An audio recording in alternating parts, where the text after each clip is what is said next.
Salut chers étudiants et bienvenue sur cette vidéo qui traite la désertification.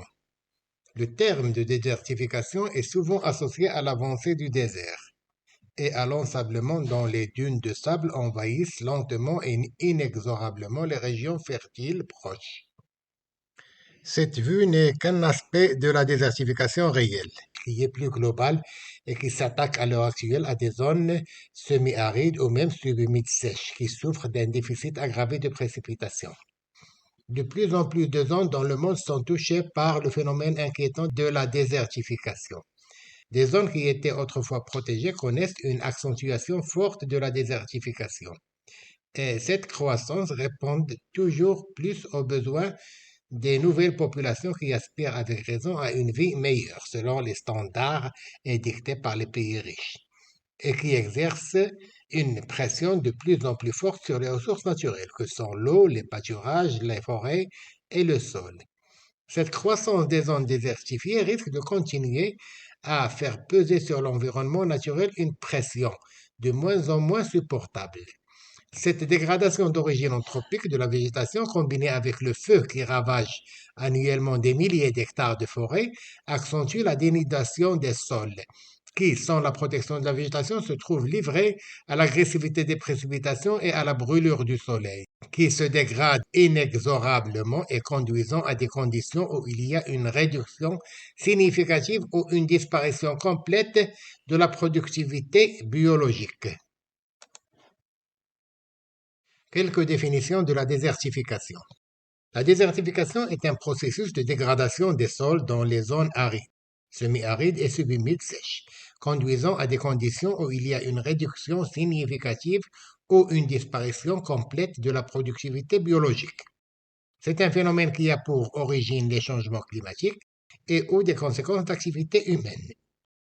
Les changements climatiques qui sont naturels mais qui peuvent être aggravés par les activités humaines peuvent conduire à une aridification et à une sécheresse qui extermine la végétation et dégrade le sol. La pression humaine sur les ressources naturelles telles que l'eau, les sols, les pâturages et les forêts peut conduire à la destruction complète de la végétation.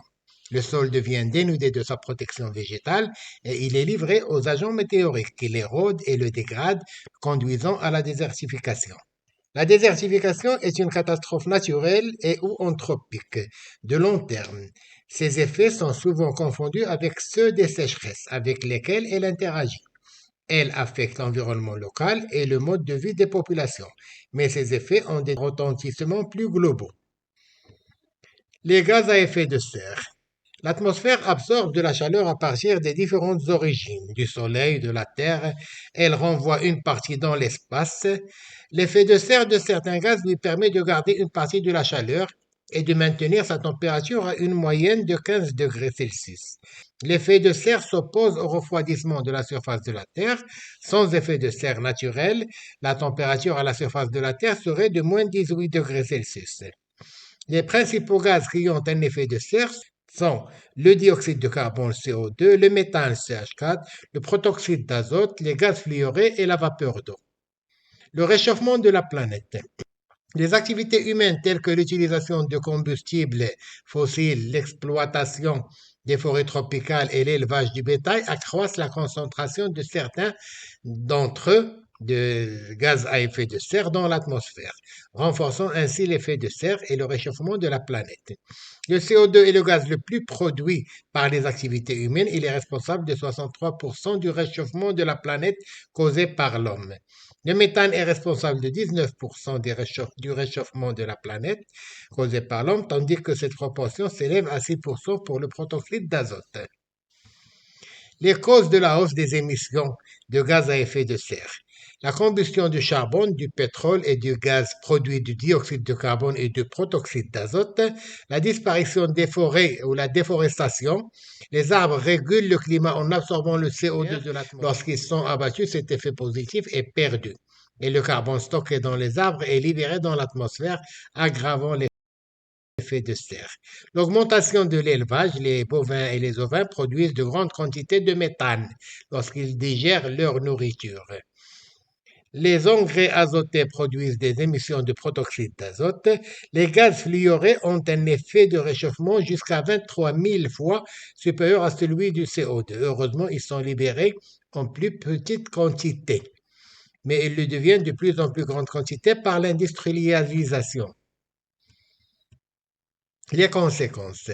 Des phénomènes météorologiques extrêmes sont de plus en plus fréquents. Ils peuvent provoquer des inondations dans certaines régions et nuire à la qualité de l'eau, mais aussi réduire la disponibilité des ressources en eau dans d'autres régions. De nombreux pays en développement pauvre sont parmi les plus touchés. Souvent, les populations qui y vivent dépendent fortement de leur environnement naturel et des aléas climatiques, alors que ce sont elles qui disposent de moins de ressources pour faire face au changement climatique. De nombreuses espèces végétales et animales seront gravement menacées d'extinction si la température moyenne de la planète continue d'augmenter de manière incontrôlée. L'alerte mondiale à la désertification. La température moyenne de la planète a subi une augmentation de 0,85 degrés Celsius par rapport à la fin du 19e siècle. Chacune des 3 dernières décennies a été plus chaude que toutes les décennies précédentes, depuis le début des relevés statistiques en 1850.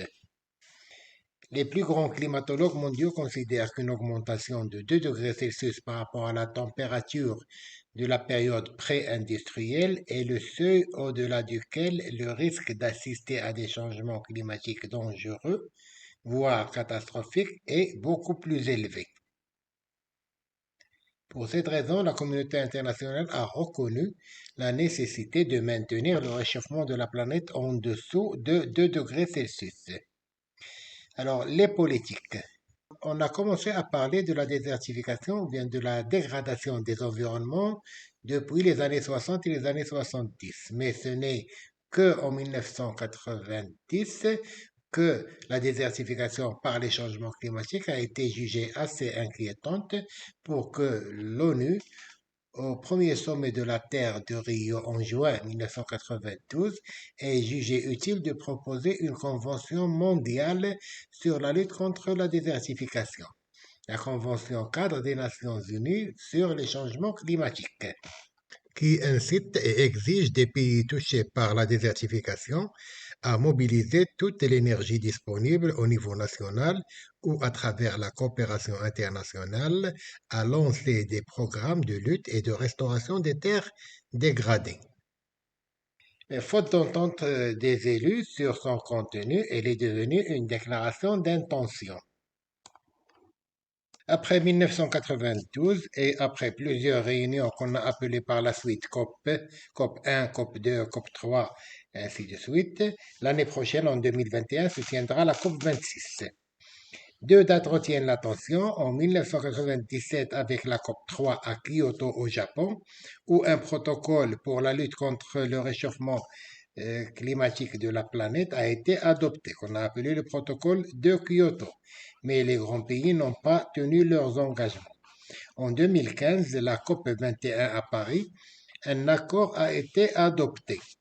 L'accord de Paris sur le climat, dont l'objectif est de limiter le réchauffement à 2 degrés Celsius et si possible à 1,5 degré Celsius d'ici 2100 par rapport au niveau pré-industriel. Alors, pour cela, il faut parvenir à un équilibre entre les émissions anthropiques par les sources et les absorptions anthropiques par les puits de gaz à effet de serre au cours de la deuxième moitié du siècle, c'est-à-dire atteindre la neutralité carbone. Alors, l'accord de Paris incite chaque pays à s'engager à restaurer, sauvegarder et à renforcer la capacité d'absorption des gaz carboniques de l'atmosphère par la forêt, les sols, qu'on appelle les puits de carbone naturels, jusqu'à ce qu'ils absorbent autant de gaz carbonique qu'ils en produisent. Ce concept est critiqué par le flou qui l'entoure et par les nombreuses interprétations que suscitent les méthodes utilisées. Au cours de la conférence COP21, les États s'y sont engagés à élaborer un accord global, ambitieux, équitable et juridiquement contraignant qui devra entrer en vigueur en 2020. Avec la pandémie COVID-19, l'accord n'est pas encore entré en vigueur en 2021. Dans l'attente de la COP26 à Glasgow au Royaume-Uni, un certain nombre de difficultés en limitent la portée. L'opacité des discussions et leur manque de démocratie retardent les textes finaux de l'accord. La désertification peut être freinée si elle est traitée à temps, mais il devient urgent de ratifier et de signer les textes finaux de l'accord de Paris.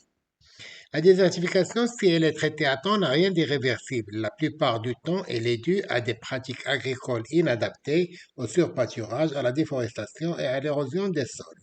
Il existe de nombreuses solutions simples et pas chères pour que les sols, s'ils ne sont pas complètement dégradés, puissent guérir. Il faut donc corriger les causes. La prévention et la lutte contre la désertification. Il est difficile et ça coûte cher de lutter contre une désertification avancée. La meilleure stratégie pour limiter la désertification est donc de la stopper à la racine, bien avant qu'elle ne devienne irréversible.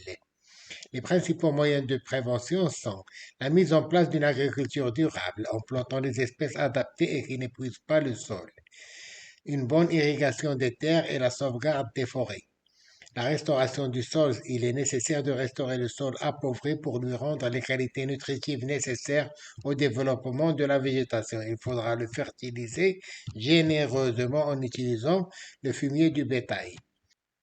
La reforestation. Planter des arbres permet de fixer les sols, de fournir de l'ombre aux cultures, d'accroître la fertilité du sol et de contribuer à sa meilleure humidification.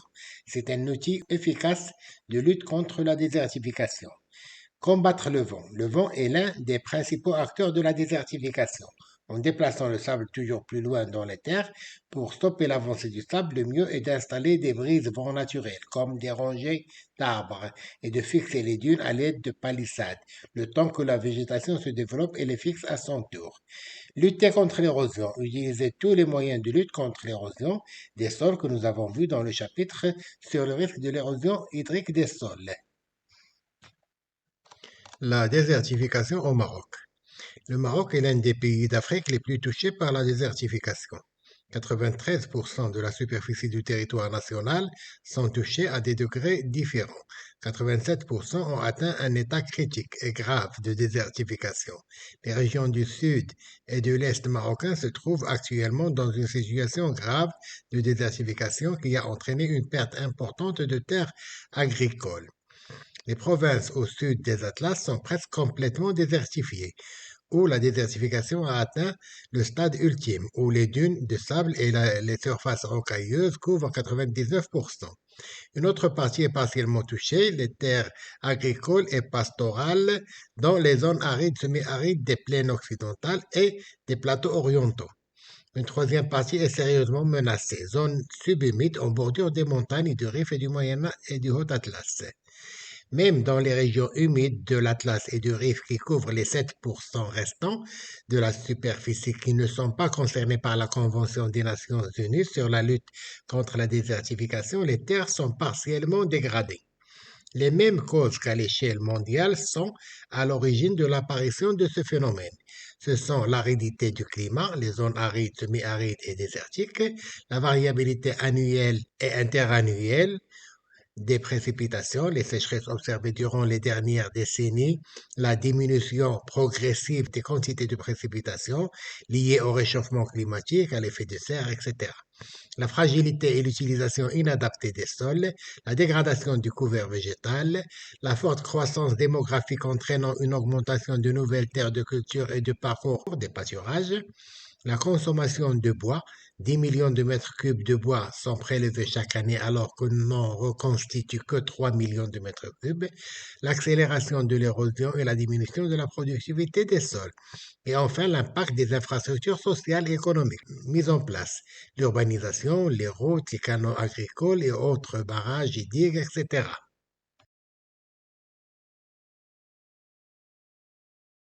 Les indicateurs de la désertification au Maroc. La dégradation du couvert forestier est estimée à 31 000 hectares par an, due à la récolte excessive de bois, au surpâturage, au défrichement pour les nouvelles terres de culture, aux incendies et à l'urbanisation. L'érosion hydrique dépasse les 2000 tonnes au kilomètre carré par an sur les versants du Rif au nord du Maroc, entre 1000 et 2000 tonnes par kilomètre carré dans le pré-Rif et entre 500 et 1000 tonnes par kilomètre carré par an dans le Moyen et le Haut Atlas, et moins de 500 tonnes par kilomètre carré dans les autres régions. Au sud et à l'est du pays, l'érosion éolienne et l'ensablement qui en découle constituent les principales manifestations de la désertification.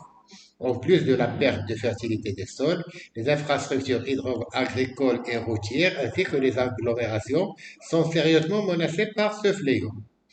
La salinisation par l'évaporation de la nappe phréatique touche presque tous les grands périmètres irrigués. La superficie touchée par la salinisation secondaire est estimée à 350 000 hectares. Une grande partie des terres de culture connaissent une dégradation de la structure des sols. Ce sont donc là les grands indicateurs de la désertification et qui sont très flagrants au Maroc. Alors, la lutte contre la désertification au Maroc. La lutte contre la désertification a commencé au Maroc bien avant que l'on en parle à l'échelle internationale, par la lutte contre l'érosion depuis 1951 et l'application du périmètre de défense et de restauration du sol d'intérêt national, qu'on a appelé le DRS. Ensuite, en 1963, par le projet de développement économique rural du Rif occidental, le DERO. Le Maroc a continué en parallèle avec les recommandations internationales au cours des décennies suivantes avec d'autres programmes de restauration des sols, le PNABV en 1996, le plan Maroc vert en 2008. Le Maroc a adhéré à la Convention cadre des Nations Unies sur les changements climatiques de la conférence de Rio en 1992 à la date de sa sortie en 1994 et l'a ratifiée en 1996. Pour honorer ses engagements vis-à-vis de la communauté internationale, notre pays a adopté un programme d'action nationale de lutte contre la désertification, PAN-LCD, en juin 2001 et a renforcé les efforts et la mobilisation des moyens pour la lutte contre la désertification. Le PAN-LCD est conçu dans la perspective de promouvoir une solide articulation et une synergie entre les programmes sectoriels à travers les actions impulsées en amont ou en aval dans les domaines suivants. 1. L'appui et l'accompagnement du processus de LCD. 2. L'appui aux initiatives génératrices de revenus. 3. L'action technique d'atténuation des effets de la sécheresse. Et 4. Le renforcement des connaissances et des systèmes d'observation. Dans le premier domaine, l'appui et l'accompagnement du processus de LCD, ce sont des actions visant essentiellement le renforcement de l'environnement politique, législatif et institutionnel, ainsi que les capacités des acteurs. Dans le deuxième domaine, c'est-à-dire l'appui aux initiatives génératrices de revenus, c'est un ensemble d'actions qui a trait à l'expérimentation de nouveaux modèles de développement participatif et le développement de microcrédits pour le financement de l'investissement local. L'action des LCD est d'atténuation technique des effets de la sécheresse et ce sont des actions qui comprennent entre autres le développement intégré des zones forestières et périforestières pilote, la création de forêts villageoises et des rideaux de brise-vent, ainsi que la promotion de la collecte des eaux pluviales et des énergies renouvelables. Le quatrième projet est le renforcement des connaissances et des systèmes d'observation. Les actions de ce domaine sont orientées vers l'inventaire des ressources naturelles, le renforcement du réseau de surveillance écologique, la mise en place d'un observatoire de la sécheresse et le suivi et évaluation d'impact des problèmes. Bien que des limites nombreuses ont affecté l'application de ce projet, l'analyse des différents projets du PAN LCD a montré que les bénéfices locaux de la mise en œuvre des techniques de lutte ont été source de redressement et d'entretien de la fertilité des sols, ainsi que de la réduction de la pauvreté, voire de la mise en œuvre des systèmes agropastoraux performants et de désertification des activités rurales. Les moyens d'intervention technique utilisés dans l'application de ces projets pour freiner l'avancée de la désertification peuvent être schématisés comme suit. L'élaboration d'une stratégie globale visant l'aménagement, la mobilisation des ressources nécessaires des zones arides et la réduction de la pression exercée sur ces ressources, l'eau, le sol, la végétation, la flore. La mobilisation des ressources en eau conventionnelles et non conventionnelles, la mise en valeur des terres et de conservation des sols en montagne et en zone aride par des interventions anti-érosives contre l'érosion géologique, hydrique et éolienne, et des actions de fixation des dunes et de lutte contre l'ensablement. La réalisation d'aménagements compatibles avec les possibilités intrinsèques de production du milieu. Les interventions en milieu désertique ne sont pas les mêmes qu'en milieu montagneux. Le développement des surfaces reboisées avec la participation de la population locale. Le reboisement porte sur 15 espèces autochtones telles que les cyprès verts, les féviers d'Amérique, le pistachier de l'Atlas et ainsi de suite. Donc chaque espèce est adaptée à son environnement. La possibilité de coopération internationale était à développer par l'échange d'experts, la création de banques de données spécifiques, et l'échange de semences, de graines et de plantes. Les moyens de lutte contre les déplacements des dunes de sable. Il y a une technique mécanique et une technique biologique. La technique mécanique consiste à la mise en place des palissades formant des obstacles linéaires qui s'opposent au vent et diminuent sa vitesse et sa force. Ces palissades peuvent être sous forme de quadrillage dense par des palmes sur les pentes des dunes mobiles suivies ou non de plantations. La technique biologique consiste à développer une couverture végétale herbacée, buissonnante, arbustive ou arborée adaptée. C'est la seule technique qui est durable, mais il exige de l'eau et beaucoup d'efforts. Chaque type d'ensablement considéré conditionne la densité du quadrillage, le choix des espèces à utiliser, les techniques à adopter. Les principaux travaux ont pour objectif de protéger les habitats, les palmeraies, les canaux d'irrigation, les axes routiers et de communication, les rtaras et autres. Ces méthodes appropriées pour combattre le phénomène d'ensablement ont été appliquées au Maroc. Des équipes spécialisées ont été formées sur l'utilisation de ces modes spécifiques de lutte contre l'érosion éolienne, particulièrement dans les régions de Dra et de Ziz. Sur le plan juridique, le fait que les terres de parcours soient à utilisation et caractère collectif fait que le phénomène de désertification se développe le plus, puisqu'il n'y a pas de texte pénalisant les erreurs de gestion. La mobilisation et la participation des populations locales à tous les niveaux de lutte contre la désertification est à recommander, fortement en vue de trouver et d'adapter les solutions les plus appropriées aux problèmes posés dans ce domaine. La réussite du PAN LCD dans sa double dimension d'engagement politique et d'outils de planification d'actions concrètes novatrices a nécessité et nécessitera encore la mobilisation de toute l'énergie disponible.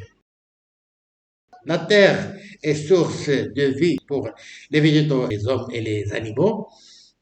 Si on la laisse dépérir, se désertifier, elle deviendra source de désolation et de mort. Nous arrivons à la fin de cette vidéo. Dans la vidéo prochaine, nous étudierons le risque des séismes. Je vous remercie.